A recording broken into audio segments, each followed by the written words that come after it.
힘써 싸우라. 유다서는 이제 예수님의 동생 유다가 기록을 했습니다. 예수님의 동생 야고보도 야고보서를 기록했고 또 유다도 유다서를 기록을 했습니다.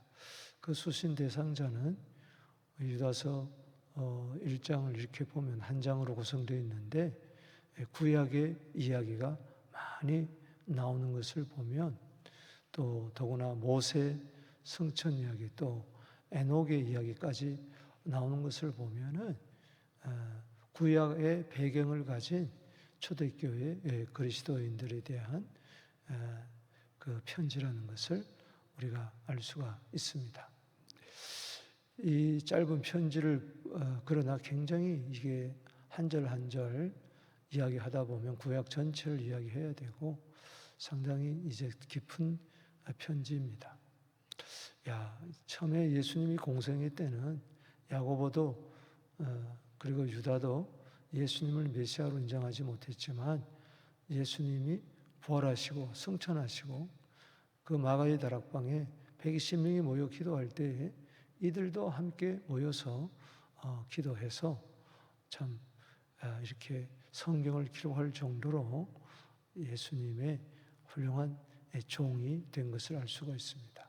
갈라디아 2장 9절에 보면은 야고보는 그 교회의 기둥같이 여기는 자로 오히려 게바와 요한보다도 이름이 먼저 나오는 것을 알 수가 있습니다.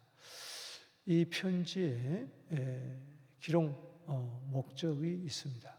그것은 단번에 주신 성도 믿음의 도를 위하여 힘써 싸우라는 것입니다. 여기 3절 말씀에 보면 사랑하는 자들아 우리가 일반으로 받은 구원에 관하여 내가 너희에게 편지하는 차에 생각이 간절하는 차에 성도들에게 단번에 주신 믿음의 도를 위하여 힘써 싸우라는 편지로 너희를 권하여야 할 필요를 느꼈다. 예를 든다면 로마서나 이런 일반 서신서처럼 보통 믿음의 도에 대해서 구원의 진리에 대해서 일반적으로 이렇게 편지를 쓰려고 하다가 그 당시 교회 안에 가만히 들어온 이단들이 너무 교회를 어지럽히고 성도들을 미혹해서 급한 마음으로 붓을 들어서 성도에게 주신 믿음의 도, 단번에 주신 믿음의 도를 위하여 싸우라. 왜냐하면은 교회 안에 이단이 들어왔는데 그 당시에 이단들 가운데 가장 큰 이단은 영지주의였습니다. 또 영지주의 가운데서도 오늘 본문에는 극한 방탕주의에 대해서 경고를 하고 있습니다. 교회 안에 항상 이단은 가만히 들어옵니다. 몰래 들어와서 성도들을 노략질하고 미혹하는 것이죠. 그래서 여기 4절 말씀에 보면 이는 가만히 들어온 사람 몇이 있는지라. 교회 안에 몇몇 사람이 교회를 어지럽히는 거죠. 그들은 옛적부터 이 판결을 받기로 미리 기록된 자니 경건치 아니하며 우리 하나님의 은혜를 도리어 방탕한 것으로 바꾸어서 홀로 하나이신 주제 예수 그리스도를 부인하는 자니라. 그냥 예수를 믿는다고 하지만 예수 그리스도를 부인하고 방탕주의로 흐르는 하나님의 은혜를 새것거리로 만드는 그러한 이단들이 있었습니다. 그렇기 때문에 우리가 이것을 경고 삼아서 우리는 성도에게 단번에 주신 믿음의 도를 위하여 항상 영적 긴장을 늦추지 말고 하나님의 전신갑주를 입고 내 자신의 믿음을 위해서라도 또 교회 성도들 위해서 교회를 위해서 항상 힘써 싸우는 영적 전쟁에서 승리하는 자들이 되기를 축복합니다. 그래서 오늘 여기 본문에 보면은 3절에 사랑하는 자들아 그랬고 또 17절에도 사랑하는 자들아 20절에도 사랑하는 자들아 우리는 다 하나님의 사랑을 받는 이 사랑은 누구의 사랑이냐 1절에 아버지 사랑 안에서 예수 그리스도의 종이요 야고보의 형제인 유대는 부르심을 받은 자 하나님 안에서 사랑을 얻은 자 그렇기 때문에 우리는 하나님의 사랑을 받았다고 해서 넉넉고 안심하고 있으면 안 된다. 하나님의 사랑받았기 때문에 이단들이 공격하고 원수 사탄 마귀가 공격하고 있기 때문에 하나님의 사랑을 받았기에 우리는 그 사랑을 믿고 우리는 어떤 원수와의 세력에도 이단과의 세력에도 싸워서 승리하게 되기를 축복합니다. 오늘 본 말씀은 그래서 사랑하는 자들아 이 중심으로 세 가지 말씀을 드리도록 하겠습니다. 먼저 여기 1절에서 16절 우리 이단과 싸워하기 위해서 이 방탕주의와 싸우기 위해서 그 이단들이 반드시 심판받을 거라는 것을 알아야 돼요.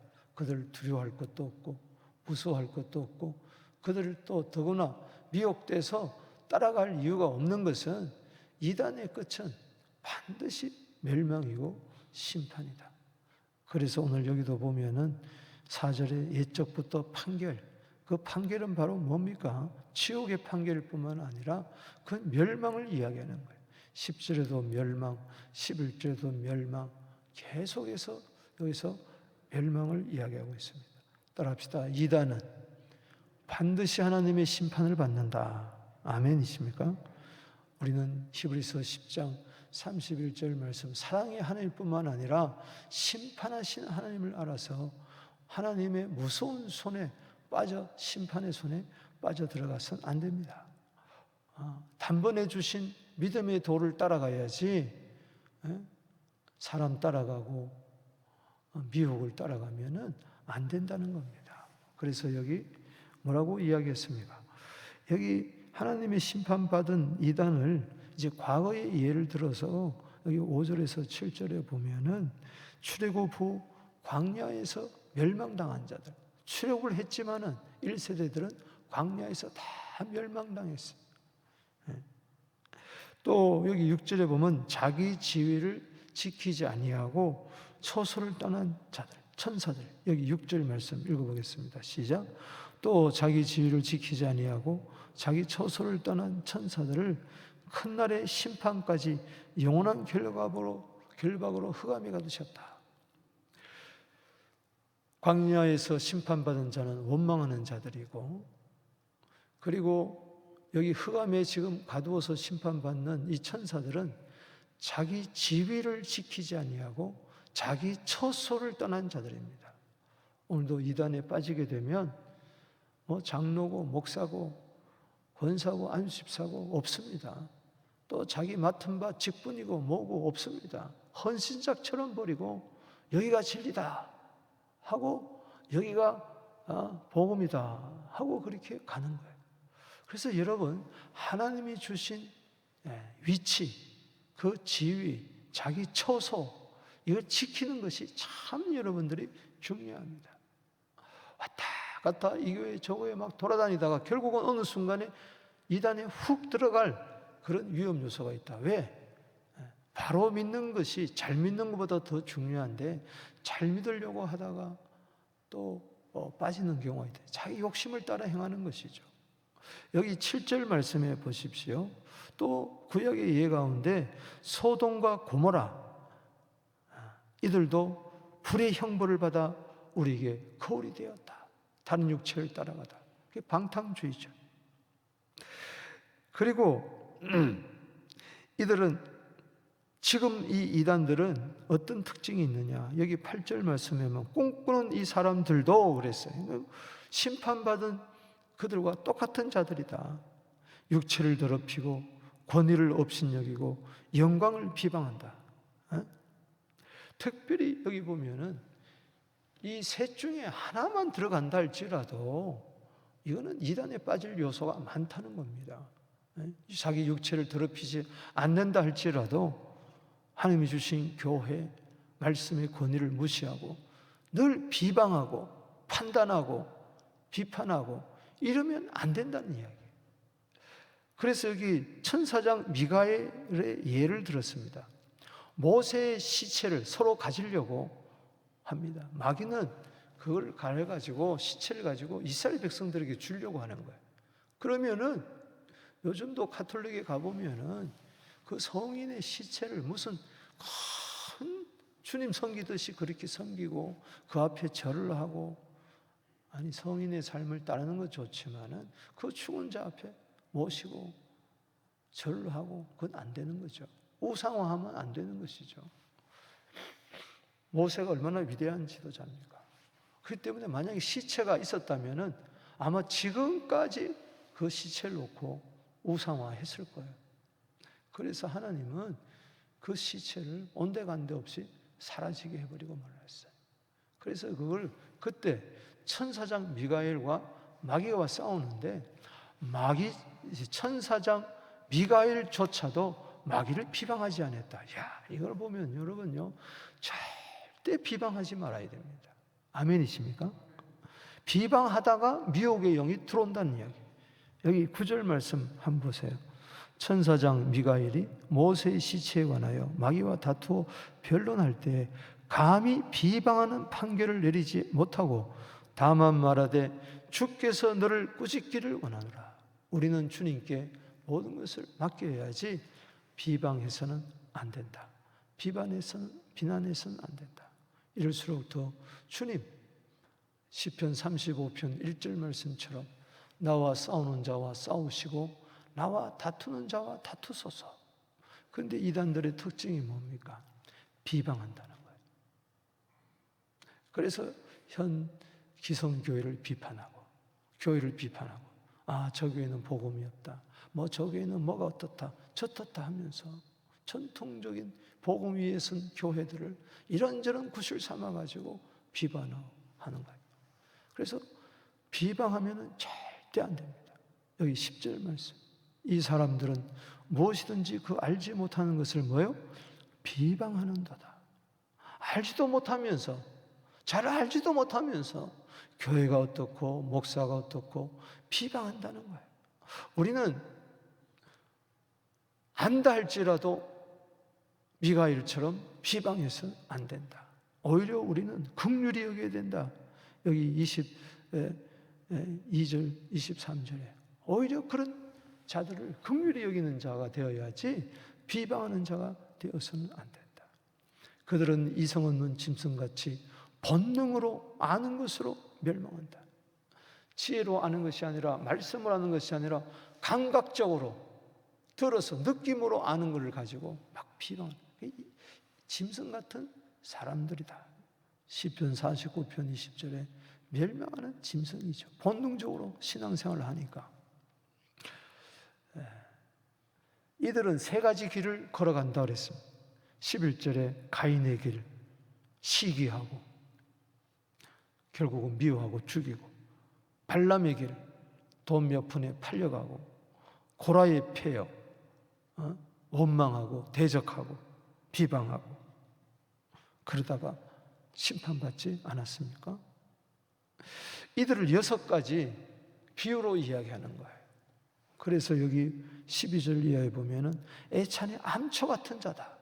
초대교회가 모여가지고 먼저 사랑의 음식을 먹고 그 다음에 성찬을 향하는데 이 성도의 교제에 있어서 바로 암초다. 항상 교제를 무너뜨리는 자들, 암초 같은 존재, 자기 몸만 기르는 목자. 성도들은, 양들은 온데간데 생각하지 않고 자기 몸만 부풀려는 목자, 바람에 불려가는 물없는 구름, 또 죽고 또 주고 뿌리까지 뽑힌 열매 없는 가을나무, 자기 수치 거품을 뿜어내는 바다의 거친 물결, 그리고 6번째, 영원히 예비된 캄캄한 흑암으로 돌아갈 유리하는 별들이다. 그러니까는 멸망당하는 그 모습을 6가지로 여기 이야기해 주고 있습니다. 더구나 이들에 대해서, 이단들이 심판받을 것에 대해서 아담의 7대 손 에녹이 이야기했다. 14절, 15절, 16절에 이야기했다. 심판받을 자들은 누구냐? 경건치 않는 말을 하고 경건치 않는 행동을 하는 자들. 15절에 16절에 읽어봅시다. 시작. 이 사람들은 원망하는 자며 불만을 토하는 자며 정욕대로 행하는 자라. 입으로 자랑하는 말을 하며 이익을 위하여 아첨하는 자들이라. 이들의 일상의 삶을 보면은 늘 원망하고 늘 불만을 토하고 그리고 자기 욕심대로 행하고 이익이라면은 그저 이것저것 따지지 않고 그 앞에 가서 아첨이거리고 알랑거리고 그런 사람들이라는 것이죠. 이런 사람들은 반드시 심판을 받는다. 그래서 경고하는 거죠. 그래서 특별히 이제 두 번째 단락에 보면은 하나님의 심판에 받을 이단들을 이야기하면서 여기 17절, 19절에는 특별히 신앙생활에 있어서 이단들의 특징을 알아. 그들의 삶도 봐야 되겠지만은 신앙의 색깔을 봐야 된다. 이게 17절에서 19절입니다. 그래서 사도들이 이미 한 말을 기억해봐라. 여기 17절 읽어보겠습니다. 시작. 사랑하는 자들아, 너희는 우리 주 예수 그리스도의 사도들이 미리 한 말을 기억해라. 미리 경고했다는 것이죠. 교회 안에 이단들이 들어올 것이다. 18절에 그들이 너희에게 말하기를 마지막 때에 자기의 경건하지 않는 정욕대로 행하며 초롱하는 자들이 있으리라. 자기 생각대로, 자기 기분대로, 자기 감정대로 생하면서 뭐 교회가 어떻다 저떻다 이렇게 조롱하는 자들이 생긴다는 이야기입니다. 그들의 신앙의 특징을 세 가지로 이야기해요. 이게 상당히 중요한. 여러분, 원망도 하고 불만도 하고 정욕대로 하고 자랑하는 말을 할 수 있어요. 인격이 좀 부족해가지고. 또 세상에서도 그런 사람이 있어요. 그렇다고 해서 다 이단은 아니에요. 그럴 수도 있죠. 그러나 가장 영적으로 분별해야 되는 팁을 여기 알려줬어요. 사도들이 미리 이야기했다. 이 세 가지를 여러분들이 기억하시고 여러분 거짓에 넘어가지 않게 되기를 주 이름으로 축복하는 거예요. 미혹당하지 마세요. 그 세 가지가 뭐냐? 19절이에요. 자, 19절 말씀 줄을 치고 한번 읽어보겠습니다. 시작. 이 사람들 분열을 일으키며 육에 속하며 성령이 없는 자들이다. 그래서 여러분들이 잘 보세요. 원망도 하고 불만도 토하고 그리고 자기 정욕대로 행하며 또 아첨하고 이런 것도 있는데 그 사람들의 신앙을 가만히 보시라고. 항상 그 사람이 가는 곳에 보면은 분열이 일어나. 분열이.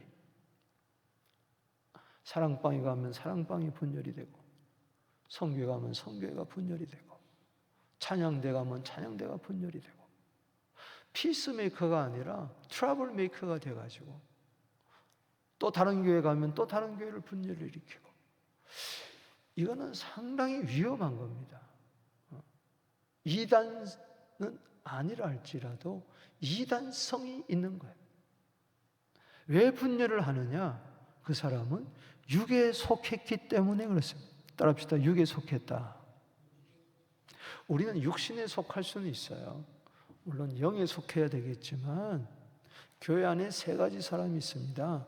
영에 속한 사람이 있고, 이거는 예수님의 주되심을 항상 인정하는 성령 충만한 그리스도인. 그 다음에 육신에 속한 자.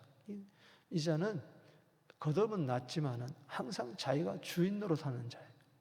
이 사람. 그래서 신앙의 성장이 없고 늘 어린아이 같은. 그래서 원망도 하고 불만도 하고 그럴 수 있어요. 어린아이니까 늘 자기 중심적으로.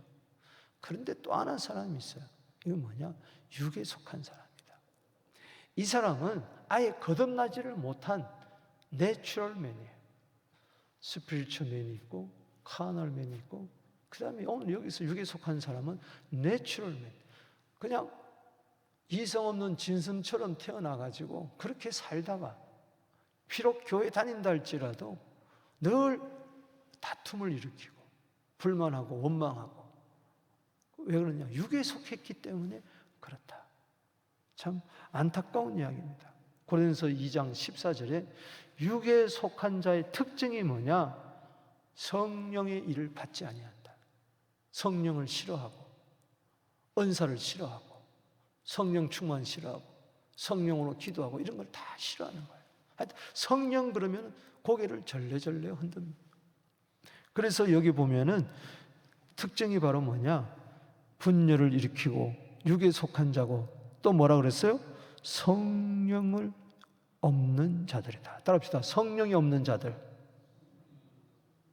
결국은 이단에 넘어가는 자들은요, 이들이 넘어가는 거예요. 거듭나고 구원받고 이런 자들이 왜 이단에 넘어가겠습니까? 안 넘어가는 것이죠. 그래서 우리는 삼가 조심해야 될 것은 적용을 해야 됩니다. 절대 교회를 분열시키면 안 됩니다. 아멘이십니까? 그리고 거듭나야 됩니다. 그리고 반드시 성령 충만한 그리스도인이 되어야 될 줄로 믿습니다. 예수님은 교회를 세우는 자지 마귀는 교회를 해치는 자예요. 그래서 마태복음 16장 18절 말씀에 뭐라고 그랬습니까? 반석 위에 내 교회를 세우리니, 교회를 세우는 것이지 교회를 허무뜨리면 안 된다. 신앙생활을 하면서 어떤 경우에서도 교회를 어지럽히게 하는 일, 교회를 힘들게 하는 일, 교회를 아프게 하는 일, 교회를 분열시키게 하는 일들은 결단코 여러분들은 하지 말아야 됩니다. 아멘이십니까?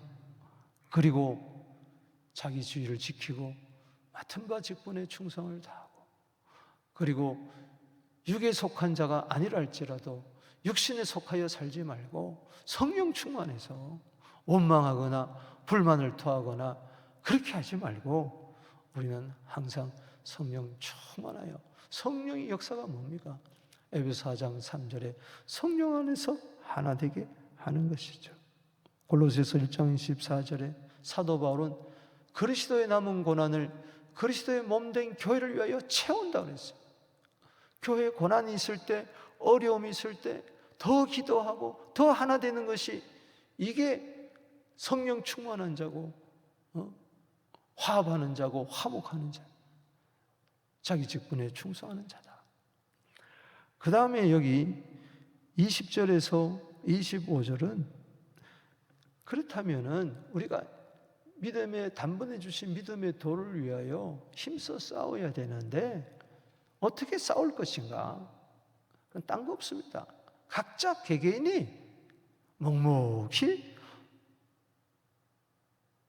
자기 신앙을 지키는 거예요. 신앙생활 잘하는 것밖에 없어요.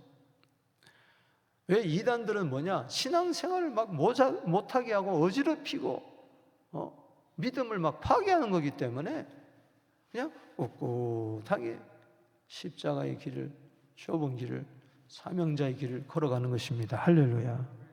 그래서 여기 보면은 20절 말씀에 사랑하는 자들아, 결론적으로 이야기하면 너희는 너희 지극히 거룩한 믿음 위에 자신을 세워라. 믿음이 흔들리면 안 된다. 고린도서 15장 58절 말씀처럼 흔들리지 말라. 굳게 서라. 아멘. 그리고 성령으로 기도해라. 따라합시다. 성령으로 기도해라. 믿음 생활 잘하고 신앙이 흔들리지 말고 늘 성령으로 기도하란 말이에요. 육에 속한 사람은 성령의 일을 받지 아니하니까 성령으로 기도하지 않죠. 기도 생활을 하지 못합니다. 성령으로 기도하지 못해요. 성령으로 기도하라는 목적이 있습니다. 그것은 바로 뭐냐? 성령이 성도를 위하여 말할 수 없는 탄식으로 로마서 8장 26절 기도하는 것처럼, 에베소서 6장 18절 말씀처럼 성령 안에서 무시로 시도 때도 없이 기도하는 이유는 바로 뭐냐? 성도를 위하여 기도하고 주의 종을 위해서 기도하고 복음 전파를 위해서 기도하라고 이야기를 했어요. 아멘이십니까? 그래서 오늘 새벽에 성령으로 기도하는 자는 교회를 위해서 기도하고 성도를 위해서 기도하고 주의 종을 위해서 기도하고 선교사들 위하여 기도할 줄로 믿습니다. 성령으로 기도하지 아니하면 야고보서 4장 3절에 정령으로 쓰려고 잘못 기도할 수가 있어요. 그렇기 때문에 우리는 하나님 나라를 위하여 성령으로 기도해야 될 줄로 믿습니다. 또 21절에 하나님의 사랑 안에서 자신을 지키라. 여러분, 하나님이 나를 사랑하면 되는 것이지. 여기 하나님의 사랑이 1절에도 나오잖아요. 우리는 부르심을 받은 자입니다. 하나님 아버지 안에서 사랑을 얻고 예수 그리스도를 위하여 지키심을 얻은 자인데 그 사랑 안에서 자신을 지켜라. 뭘 더 하는 겁니까? 하나님의 사랑이면은, 독생자같이 주신 하나님의 사랑이면은 충분할 줄로 믿습니다. 자꾸 이상한데, 더 은혜스러운데, 더 말씀 좋은데, 더 후대한 목회자, 더 좋은 교회 찾아다니지 마세요. 그러다가 툭 이단에 빠진 사람, 좀 그런 사람 한국에서도 보고 여기서도 봤어요.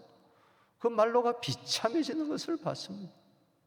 때문에 하나님의 사랑으로 충분하지 못하니까 독생자같이 주신 이 사랑 안에서 자신을 지켜야 되는데 자꾸 뭐 교단 안에서, 다시 무슨 안에서, 뭐 주의 안에서, 어느 목사님 설교 안에서 자신을 자꾸 지키려고 그래요. 그 허전해서 그래요. 허전해서. 여러분, 고린도후서 3장 5절에 하나님 한 분으로 만족하게 되기를 주 이름으로 축복하는 것입니다. 영생에 이르기까지, 저 천국에 들어갈까지 예수 그리스도의 긍휼을 기다리라. 주님 오실 날을 기다리면서 주님 나를 불쌍히 여겨주세요 하면서, 그리고 주위에 왔다 갔다 하는 의심하는 자들 있으면 긍휼히 여기고, 또 설사 이단에 빠진 자가 있다 할지라도 23절에 어떤 자를 불에서 끌어내어 구원하라.